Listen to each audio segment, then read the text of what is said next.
Howdy folks, and welcome to the most beautiful place on earth. No, I'm not talking about Colorado, which if you look around is remarkably pretty. No, there's something better. And it's not just me. No, it's this.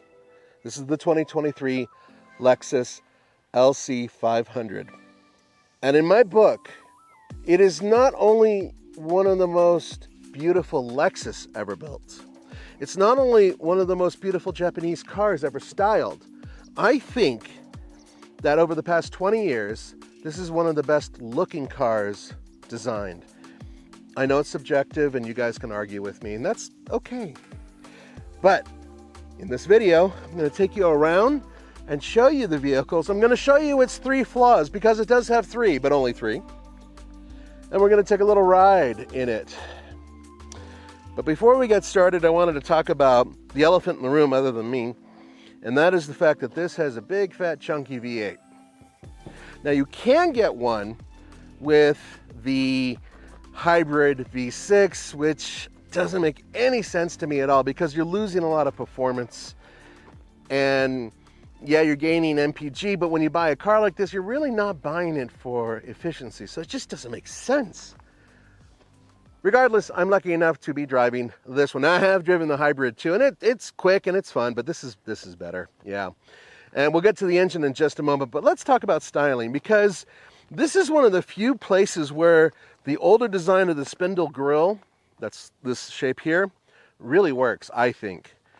They managed to not make it too big and too domineering in the front, thank you so much, but they still have this L design. So look at the Lexus design here. See that L, that shape? You're going to see it everywhere throughout the car. Reversed, upside down, sideways, but you're going to see it everywhere. And that just starts right here. Look at that. That is definitely part of it. And they integrated this right into the headlight design, which is beautiful. The design itself in the headlight, actually you can see these L's independently if you were to look at it carefully. That is the Lexus L that just goes on and on and on. This is a classic design if you think about it. You want to say Coke bottle, you can, because it definitely has just a slight Coke bottle. It just goes out a little bit, and then this beautiful haunch right here. Oh, sexy! Then you have this chrome strip, which I'm not usually a big fan of chrome, but the way they use this is so tasteful, and the way they bury it right over there into the pillar. Fantastic. I'm not a huge fan of carbon fiber, and they put a carbon fiber panel on the roof up here. This is real carbon fiber, and they got more carbon fiber inside.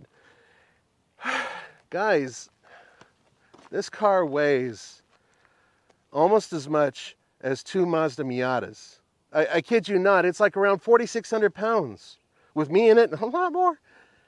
It just doesn't make any sense that you're going to add any carbon fiber and hope to get anything other than, ooh, you got carbon fiber on it. This car actually requires extra downforce on the rear wheels because it's rear wheel drive. That's right. Flaw number 1.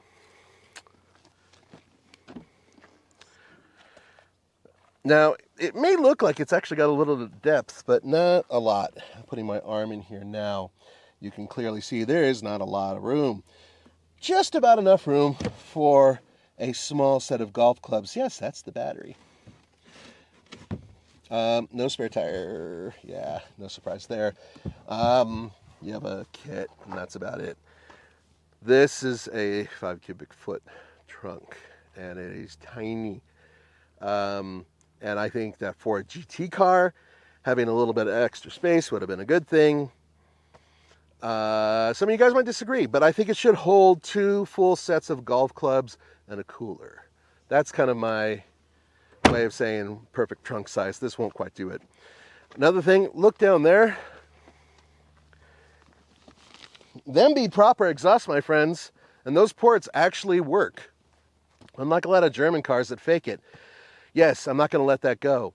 Now, while we're down here, start working your way back up. Remember the L design I was talking about? There she is. While we're here, shall we open the door? L right there, yeah. That's, in case you forgot that you spent a lot of money on a car, it'll tell you when you open the door. Let's see if I can figure out how to open the hood. a 5-liter, 471 horsepower V8 that puts out 398 pound-feet of torque, hooked up to a 10-speed automatic transmission, only powering the rear wheels. And if you're curious, city MPG 16, highway MPG 25, combined MPG 19, and in my mind, not if I can help it. Now, Lexus is using this engine on a few other vehicles. They have them in the IS. They had them in the GSF, which, oh, I miss that car. And it is, it's going away. No doubt in my mind, this thing is going away. You will not see V8s in Lexus much longer. I don't know if it's going to be in 2 years or 3 years, but it's going to go away. And it's going to make room for either an all-electric powertrain or a partially electrified powertrain. That I have no doubt about. So that's the sad part. Why? Because this thing sounds so good.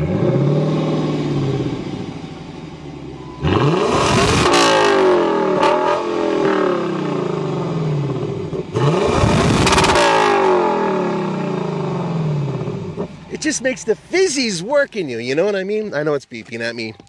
Now, there are a couple other things that this vehicle fails at. One of them has to do with the interior design, which we're going to cover in a second. But there's another thing, because, see, this car is technically a 4-seater, or 2+2, if you will. Meaning, a human being of some sort should be able to get into the fat seat, I said. You see the tongue-tied because of, you'll see why. All right, so here we go. I'm going to pull this seat as far forward as it humanly will go. By the way, these seats are probably the most comfortable performance seats I've ever sat in, up front. Okay, have a look in there real quick before I sacrifice myself and throw myself in there. I was just at the doctor's office.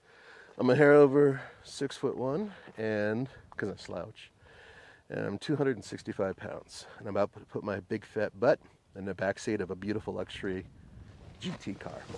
Yep, that's not gonna happen. That way. Yep. Wait. And I'm not even trying to be funny. Okay. Okay. Okay.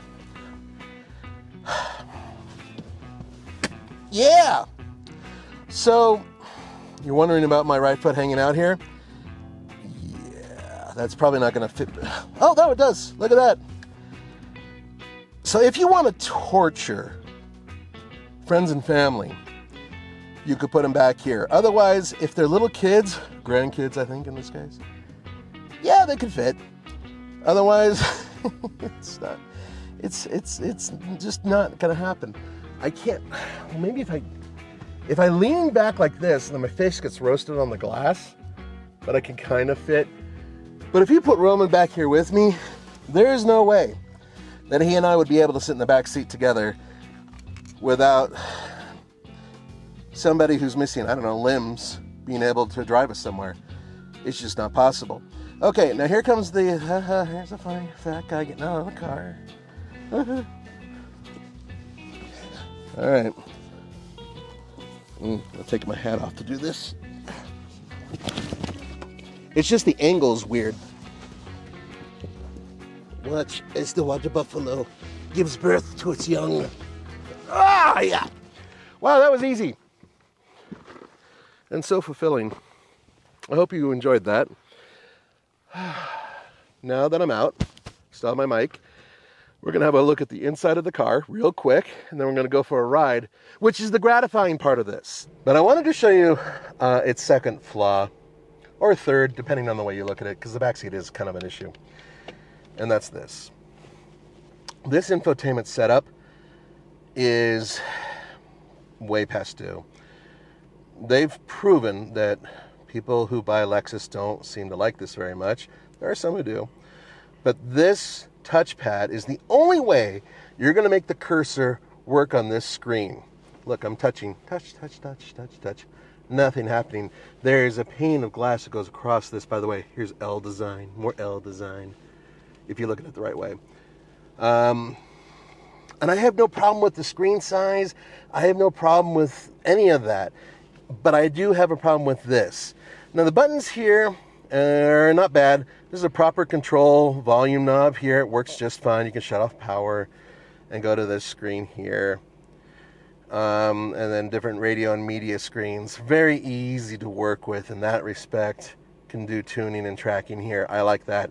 But using this as you're driving, I do not recommend it. It's not intuitive.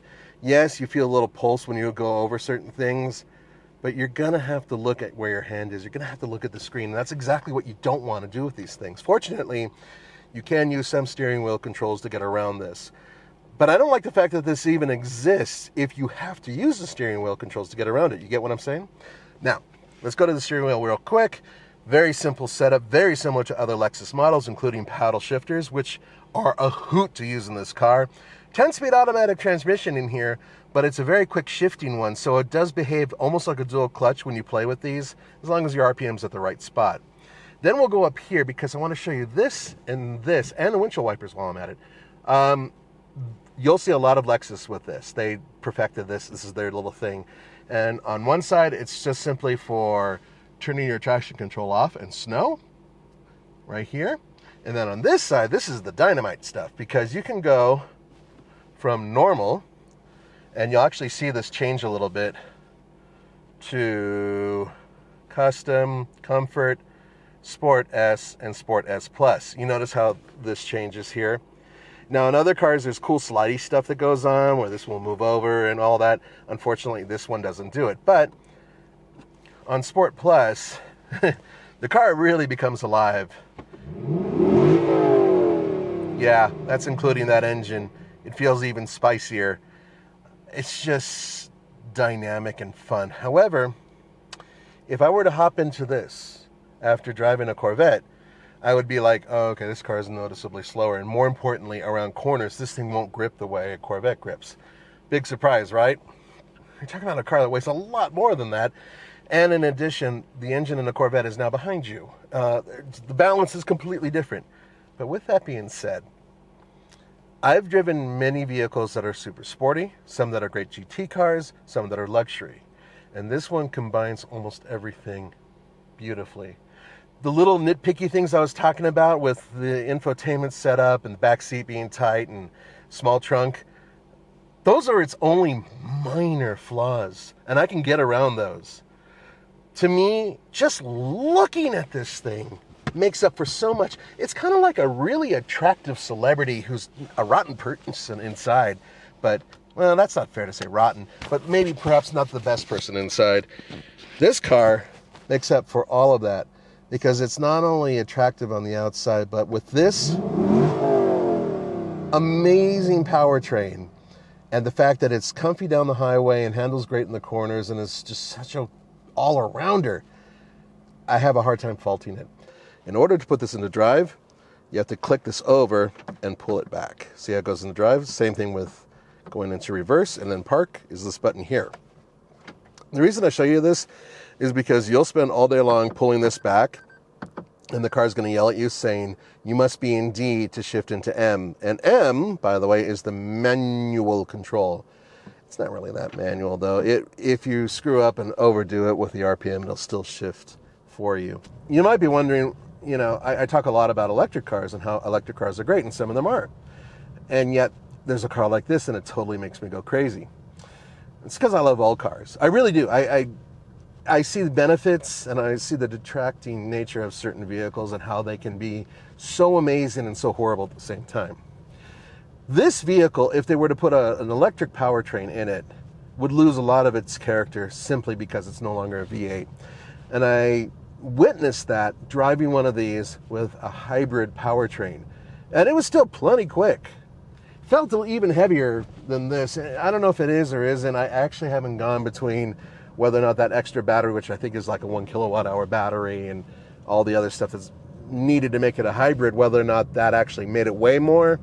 But it certainly didn't feel as spry as this car. And hell, around the corners, when you accelerate out and you're hearing the V8 just scream, it's so rewarding. And that is one of those things that, and I've mentioned it before, is going to be very hard to lose in the future. Because, yeah, you can fake it a little bit. I know that Stellantis is working on engine noises, or motor noises, I should say, for their electric vehicles. And other ones are playing with some ideas, too, to make them sound really cool. And there are some cool sounding ones. But none of them are ever going to compete with the proper sound of a V8. Now, allow me to show you what I mean in just a moment. Okay, and here we go. Oh.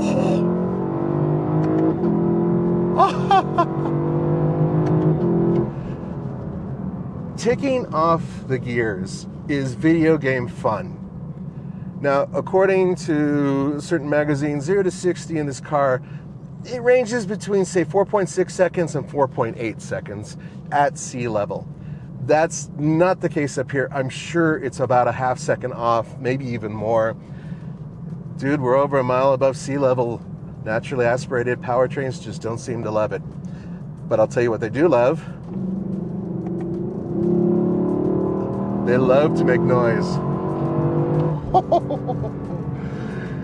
Oh, here, this is good too. Wait for it. That's so good. Oh, it sounds so great. Now here's the issue. So your starting price for this is $93,000. Really, you're not going to get one of these for under, say, $96,000 if you go for the base model. And I do recommend the base model. And then this one also has the $1,220 Mark Levinson 13-speaker sound system. Wow, $106,885. That's a lot of money. But, and this is the part where you guys are yelling at the screen going, that's just way too much money. People are insane. You know, a car like this is worth 60 grand. Well, here's the good news. These have been built since around 2018, and prices are coming down on them, which is surprising. I thought that they'd maintain, because they're so limited, their value, but not so much. So you might be able to get one of these for around 60 or 70 grand. And I say that's a steal, given the fact that this has the Lexus quality baked into it. So to end this, I'm going to say this. Wonderful car. I would own one in a heartbeat. I need a major raise to make that happen. Unfortunately, not the most practical car, but you're buying it for the way it looks, but more importantly, for the way it makes you feel. And in that case, this thing makes me feel like $1 million. Thanks for joining me. I'll see you next time.